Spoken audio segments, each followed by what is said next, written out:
মাধ্যমিক ফেল মেয়েকে বিয়ে করার জন্য একটা আদিবাসী তেল কিনেছিলাম। সেই তেলটা কেনার পর যখন মাথায় লাগাই,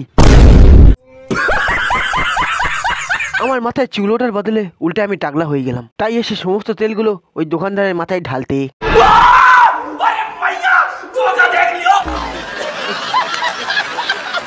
কাকু, আমাকে একটা নকল তেল মাখিয়ে কি অবস্থা করেছে দেখো।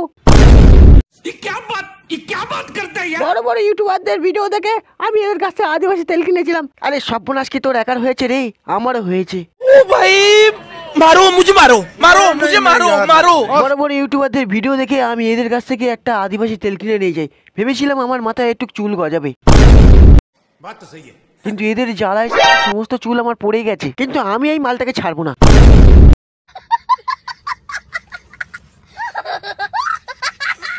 আমি ওর মাথায় সমস্ত তেল ঢেলে তারপরে বাড়ি যাব। আমি আদিবাসী তেল মাখবো না, যা করার করে নে বুড়ো।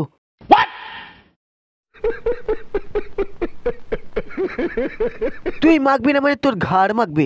আমার এই ক্যাপ ফাটানো বন্দুকটা দেখতে পাচ্ছিস তো? পুরো এক রিল ক্যাপ ভরে রেখে দিয়েছি তোর জন্য।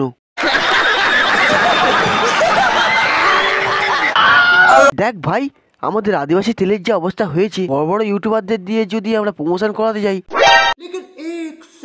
তখন আমাদের প্রচুর টাকা খরচ হবে। তাই ভাবলাম আমরা রণবীর কাপুরকে দিয়ে যদি এই প্রমোশনটা করিয়ে নিই, অল্প খরচে হয়ে যাবে। আমাকে হালকা পেয়েছো? ইউটিউবে 100 কেন সাবস্ক্রাইবার আছে আমার। চুপ কর শালা, তোর থেকে সৌরভ ভাইয়ের ইনস্টাগ্রামে ফলোয়ার বেশি। গজব বেইজ্জতি।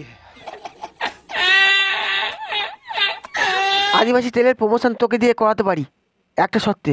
তোকে ওই তেলটা মাখতে হবে সবার সামনে। বল শালা পারবি কিনা? একে বিয়ে হয়নি, তারপর যদি এই তেলটা মাখার পর আমার চুল উড়ে যায়, কি ভাবছিস রণবীর? দেখ, আমরা তো বড় বড় ইউটিউবারদের দিয়ে আর প্রমোশনটা করাবো না, তাই তোর মতো একটা ছোটখাটো ইউটিউবারকে ধরে এনেছি। তোকে আমরা 200 টাকা দেবো আর 1 বোতল তেল তোকে মাখতে হবে।